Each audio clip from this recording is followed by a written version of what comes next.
Hello and welcome. Today we're taking a look at a few new products. We have the new palette from Pat McGrath, one of the new Westman Atelier blush duos. I have Coquette and Mimi, and then one of the new Valentino nude lipsticks, which to say, a little disappointed, it's a repeat shade and I already had it.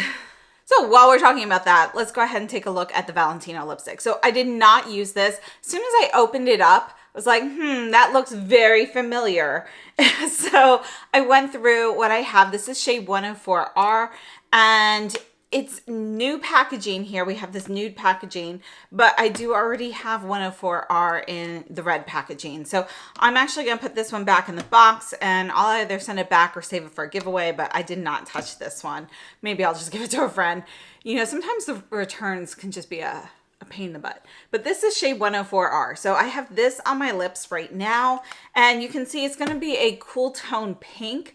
It actually looks a little bit warmer here than it does on my lips, and that's because my lips are pretty dry right now, so I wanted to top it with something a little glossy. So I took the Chanel in Rosa. This is the Rouge Coco Flash that recently came out. You can see it's a nice metallic shade. It cools it off a little bit, putting that on top. This is actually a warmer pink base, like a neutral to warm pink base, but we have a lot of this cool tone lavender and pink shimmer on top. So the overall effect is going to be cooling. So overall, you know, the Valentino lipsticks, personally, I really like them, but I am disappointed that their new nude collection was, you know, it's using repeat shades, and I didn't see it mentioned anywhere on there that it was not a brand new shade. So just a little disappointing there. But again, this nude packaging, we have seen this before. A couple years ago, they came out with the nude packaging with some additional shades. They were all new shades at that time. So I do have some of those, but the 104R was available or is available in the original red packaging. So as you're looking at the lip swatches, just a few product details here. We have 3.4 grams of product, a 2-year shelf life, and these are made in France. These lipsticks are refillable, and one side is going to be kind of that gold mirror that you can use for application help, you know, if you need a little bit of a mirror while you're touching up. So overall, I love the shade. I love the Valentino lipstick formula. It's a nice satin formula here, but I do wish that their new nude collection featured new shades and not repeats. But, you know, this shade is so beautiful, I unknowingly bought it again. So let's go ahead and move on to the Westman Atelier blushes. So just one more time, this is 104R. This is the Chanel Rouge Coco Flash in Rosa. And then I picked up one of the Westman Atelier blush duos. Now I only picked up one because I don't love the color stories.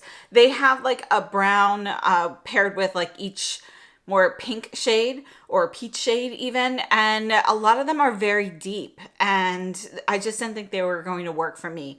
So I picked up this one, which looked like it was going to be like the most neutral, and this is Coquette and Mimi, and those are two of my favorite shades in the cream blushes. So I was like, okay, these, you know, let's see, they should hopefully be similar in the powder formula. And we've got Coquette and Mimi here, but you can see, you know, without even having the cream sticks nearby, you can see that the colors are definitely not going to be the same. Packaging for this, it is a plastic compact. You can see mine has a bit of a squeak. We have a mirror here, and yeah, you know, it does not look like it's going to be refillable. I have to say, I was hoping this would actually be a metal compact. A couple years ago, I want to say maybe it was last holiday, 2023, Westman Atelier came out with the Petal set, and it had a limited edition blush shade in the powder formula called Petal. So everything in there was Petal, and this is where they were testing the formula. And I really like this formula, so I'll go ahead and I'll put Petal down here. But this compact is your weighty metal compact that you get with like the lip palette and so forth. And that's what I was expecting. So this is the shade Petal in the powder. I'm not sure if the new Petal in the duos is going to be exactly the same. I would hope that it would be, but I did not pick that one up. But here we have Coquette and Mimi. Let's look at these on the cheeks, and then we'll compare these to the cream blush sticks. So Westman Atelier released 6 of these duos, and 3 of them are considered to have a blush plus a sculpting powder, and 3 of them are considered to be a duo of blushes. So this is one that is described as a powder blush duo and not a sculpting powder and blush duo.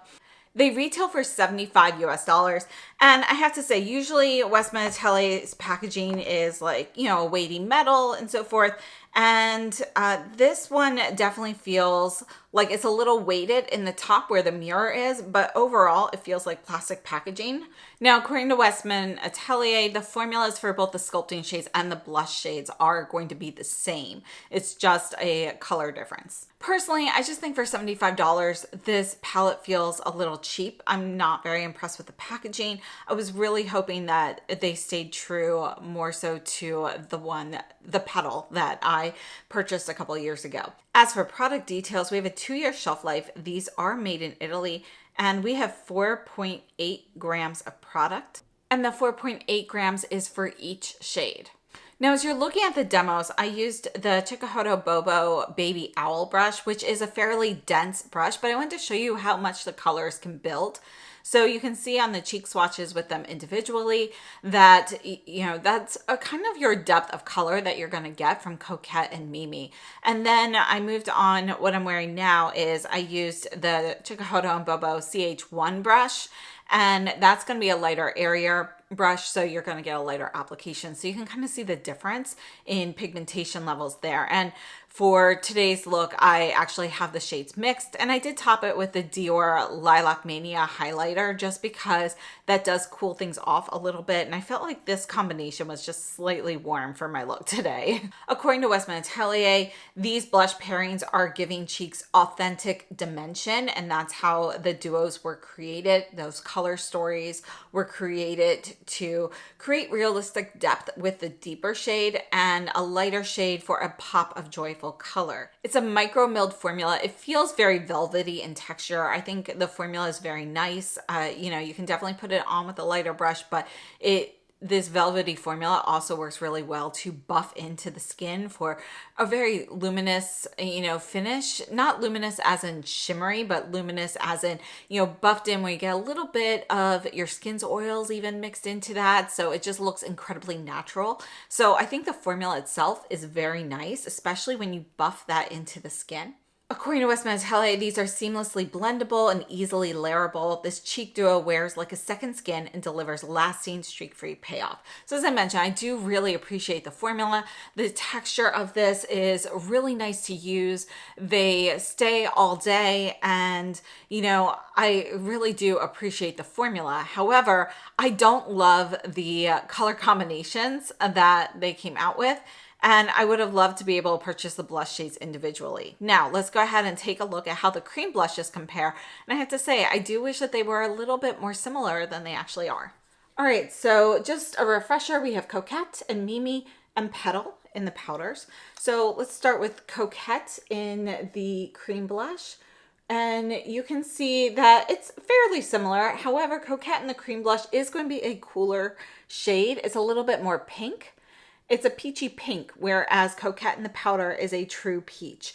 Now, for me, Coquette in the cream is actually one of my favorite shades. It's a nice, you know, it's got enough pink in there that, you know, it's kind of like one of those peaches that I can wear easily and looks very natural on me. Whereas this Coquette here, it's just a little bit warmer, a little bit more of the orangey peach. So it's not a favorite for me. Mimi is my favorite shade from Westman Atelier. This is my favorite cream blush shade from Westman Atelier. And actually, this is one of my go-to like everyday blush shades in general. You can see it's kind of like a rosy nude in the cream.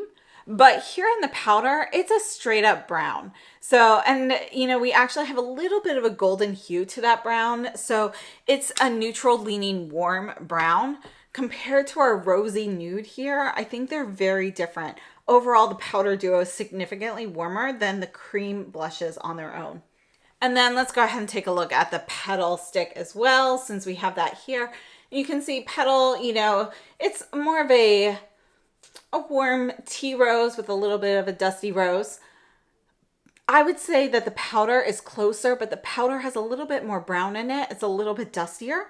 The cream's got a little bit more of a pop of color, but I would say that these petal shades here are closer to each other than the Coquette and Mimi in these duos. Now, again, this is the petal in the powder that I got from one of the holiday sets. So I cannot say that this is definitely going to be the same as the petal that's now on the duos. And those magnets drive me nuts sometimes. They just repelled one of them right off the desk. All right, so let's go ahead and move on to the Pat McGrath palette. All right, so I picked up the Pat McGrath palette. You can get this in the lavender packaging or the traditional black packaging. And I have to say, the lavender packaging, I love the color, but it's not as luxe as I was hoping. So if you are someone who had picked up this Divine Rose palette in the pink, this is nicer packaging than the lavender. The lavender, you know, it's definitely plastic. You know, these are all plastic, but the plastic used here just feels a little cheaper. And it just feels like a little softer. So you can see here we have kind of this purple inlay here. This is all essentially one piece. It's all the same material. Whereas with this one, we actually had a different like black here. But this plastic just feels a little bit nicer, a little harder. So this is Mothership 12 Petalmorphosis. And let's go ahead. We're going to start off with swatching the colors. All of the shadows perform very nicely.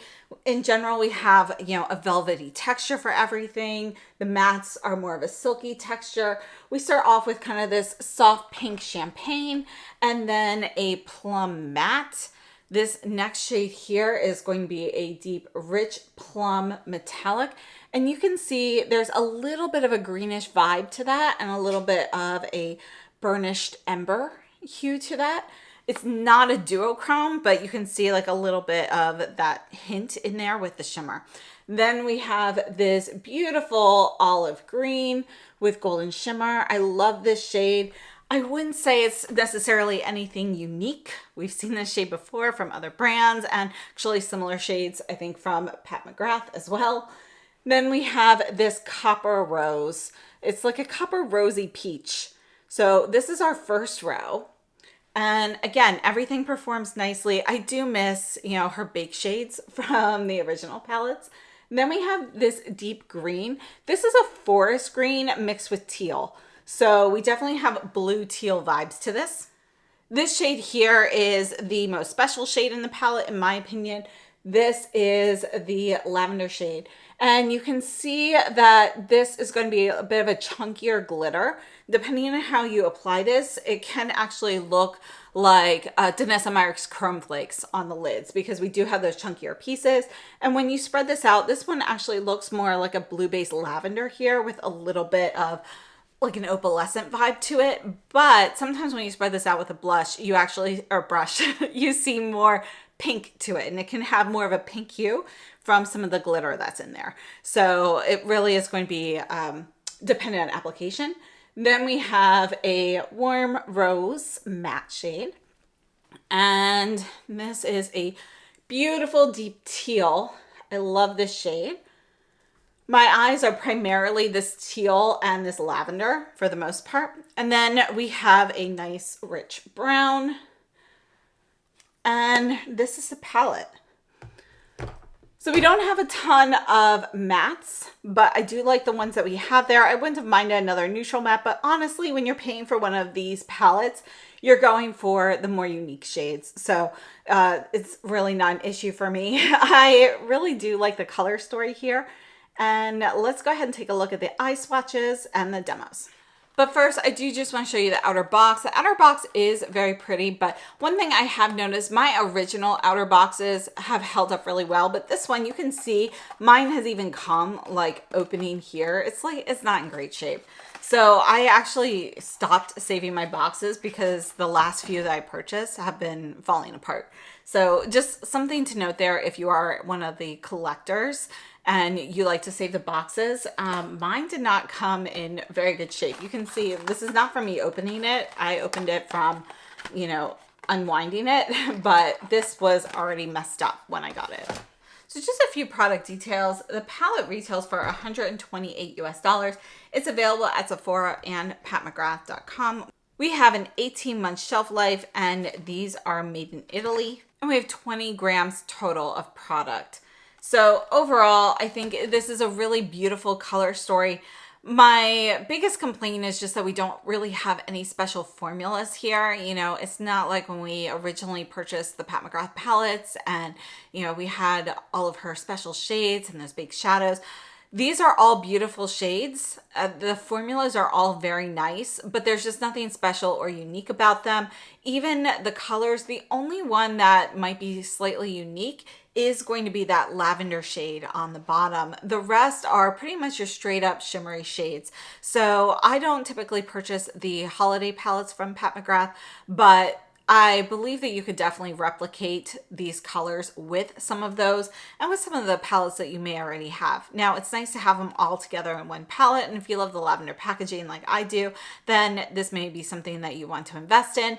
But, you know, I don't think that there's anything particularly unique or special about this palette. I've been waiting for a Pat McGrath purple palette. Purple and green, I love those. Those are my two favorite colors. We do have still quite a bit of warmer tones in here, and a lot of the only like really cooler tone lavender shade is that lighter lavender. The other ones that are more plum, they're a rosy plum. You know, they fit in very well with the Divine Rose collection and so forth. So, you know, this really isn't a purple palette. It's really not a green palette either, even though we have, you know, like the teal, the matte teal and the sparkle teal and that olive green. You know, those all tie in very well, but again, they also tie in very well with Divine Rose stuff, because to me, it's like the stem and petal, or the stem and leaves of the roses. So I feel like those, you know, it's kind of a no-brainer. So we don't actually have much purple in this palette. I still personally really love the color story. No regrets for purchasing it, but I just feel like they could have done better than they did. And, you know, back in the Pat McGrath heyday when she was originally launching her palettes and everything was coming out with those special formulas and so forth, you know, I would have loved to see this color story with some of those, with some of the unique twists that we get with some of her astral shades and so forth. So that's really just my complaint there, but it's still a beautiful palette. Everything goes on nicely. It blends beautifully. Even on the eye swatches here, you might see it might look like some of the shades, some of the mattes might be a little patchy. That's actually just from me having to repeatedly remove and reapply. There's probably still a little bit of moisture there, but everything is actually very smooth and easy to blend out, no patchiness. Now, I do want to mention that a couple of the shimmery shades, notably the middle shade on the top row, that deep plum, that feels a little bit, I can feel fallout. I don't really see a ton of fallout, but it's just a little bit of a chunky shimmer. It feels very velvety and creamy to the touch when I use my finger, but I can feel little particles kind of falling down with that shade. So that's something to note. The lavender, again, is going to be a chunkier shade as well. And that one feels like you can get a little bit of fallout from that one also. Now with the lavender, if you're using a brush to apply that and you're sweeping that on, you're going to get it more like a sheer topper. You get a lavender pink hue to it. It's going to be a little bit warmer. But if you pile that on with a fingertip or a sponge tip applicator, then you're going to get more of that soft blue-based lavender. And you can even see some of those chunks as they are, so they look more like Danessa Meyer's Crumb Flakes. So overall, I think it's a beautiful palette, but I miss the special formulas from Pat McGrath. So we're going to go through a few comparisons, and not too much, but I did bring out this palette here, which this one is, I think this is Divine Rose 2. Yes, it's Divine Rose 2 here. And I did want to compare this shade here and this one. Let's do this one as well. And just see how those compare. We'll put this down here. But you can see, you know, we have like that nice duochrome here, at least in Divine Rose 2. We don't have anything like that in this palette. This really is straight up holiday shades, but in nicer packaging. So you can see here, these shades aren't the same, but you can see how well some of these tones go with the Divine Rose collection. Now, I don't have all of the Pat McGrath palettes. I've always kind of picked and chosen which ones I've wanted to purchase, but I did kind of think of Decadence, not because the colors are necessarily so similar, but I felt like the color scheme, you know, with the types of color varieties was fairly similar. So I'm just going to go ahead and swatch this one down here. You can see this shade in particular made me think of this shade from the new palette. So we have the third shade in Decadence with the third shade in the Petalmorphosis. Petalmorphosis is going to be much more like metallic shimmer, but oops, I already swatched that one. And then we have a deep blue. And this palette definitely has more like blues and so forth in it, but I did, you know, it's more like blue-based teals versus green-based teals, but I feel like they just kind of go nicely together. So just a few more here. And then go. So that's Decadence at the bottom. And then the following are some requests. So this is Victoria Beckham Olive. This is her new palette that came out. We're going to go ahead and just swatch this one. I'm going to put this right here by the green, the olive green. I do think the Pat McGrath formula I prefer personally over this Victoria Beckham. You can see that this green matte is more green than the one in Pat McGrath, which is more teal. This shade here is much more golden olive versus more of a brighter green. And then I want to compare some of the Lisa Eldridge palettes. So this one here is Sorcery. So let's go ahead and we're going to swatch, well, let's swatch all of these.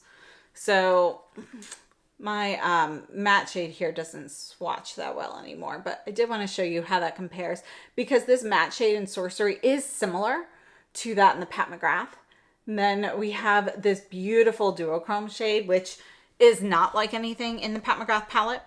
But here is the olive green from Sorcery, which is going to be more yellow based than that in the Pat McGrath. You can see they both have that golden overlay, but the Pat McGrath base shade is going to be a brighter green, almost more emerald in the base, but with all of the golden overlay, they're both going to appear more olive. It's just that the Sorcery one is going to be more golden overall. So let's move on to Lisa Eldridge Myth. Let's see if I can get any of this up. This is the second shade in the palette, which is kind of like a soft light pink topper. You can see how it compares. We do have a similar tone, but honestly, the Pat McGrath is a very different formula. It's more velvety, it's more opaque, it's more versatile. This one has hard panned pretty much immediately. And then I also want to take a look at this shade here and see how this one compared to, you can see it's definitely more eggplant purple versus the shade in Petalmorphosis. And then last up, we have the Betty palette, which is Lisa Eldridge's newest palette. I do think the formulas overall have been improved here. I'm just going to go ahead and swatch this whole palette here. And you can see that the first two shades are not going to go, but I wanted to take a look at this lavender shade, and I'm going to put this one actually right here so we can kind of see them right next to each other.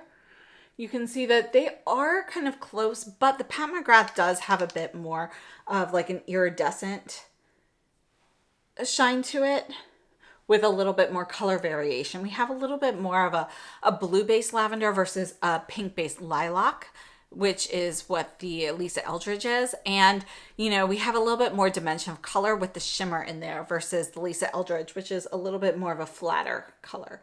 They are fairly similar, but I would not say that they are close enough. Then we have this deeper purple, which again isn't going to match anything here. We have this shade here, which is the special shade in the Lisa Eldridge. And this one is going to be, let's go ahead, we'll put this one here as well. I'll re-swatch the Pat McGrath there also. And then we have a brown, and this brown here, let me put that right next by the Pat McGrath. You can see it's going to be a cooler, more mink brown. So just taking a look at the lavender shade here. So let's pair that. So we've got the two shades from Lisa Eldridge Betty right there, and you can see how those three shades compare with each other. They're all pretty different, I would say. So I hope that was helpful. Let's go ahead and quickly summarize everything we talked about today. So we started off with the Valentino lipstick, and again, they have repeat shades in the new nude packaging, which is out for, it's technically the ones in the nude packaging are considered a limited edition collection. I'm not sure how long they'll be around for, but it is a repeat shade 104R. It's a beautiful cool tone pink though. So love the color. I wish it had been a bit more clear that they were not new shades. Westman Atelier blush duos, and I got eyeshadow all over the outside here. I'm a little disappointed. The packaging feels a little cheap for the price point, and I don't love the color combinations of the duos. However, I do really enjoy the formula a lot. I think it's a really nice formula. So, it's kind of mixed. Honestly, though, I'm not going to pick up any additional duos. If she decides to move the blushes into packaging more like this, I will pick up some of the blushes. However, I'm just not interested in having the color combinations that are already chosen here. As for the Pat McGrath palette here, I love the color story. I like the lavender packaging. It's not as luxe as I was hoping, but I do like the color story. I think it's a nice palette, but it's just kind of like okay because we don't have anything special from Pat McGrath in here, which is what I would really hope for. I'd also love to see more of these like bluer based purples and so forth. We've got some cool tones, we've got some warm tones in here, so I like having that mix, but we've recycled a lot of these warmer tones from other palettes, with the roses and the peaches and the golds and coppers. You can still do a purple palette having warmer purples and cooler purples and so forth. So I would have liked to see more of that, new colors with the varying tones versus cool and warm tones with more repetitive shades. So personal preference there. I don't regret purchasing it, but it's not as special as I feel it could have been. So I hope this has been helpful. I'd love to hear your thoughts. Please share them down below in the comments, and thank you so much for tuning in. I appreciate you watching, and I will see you very soon. I hope you have a wonderful day.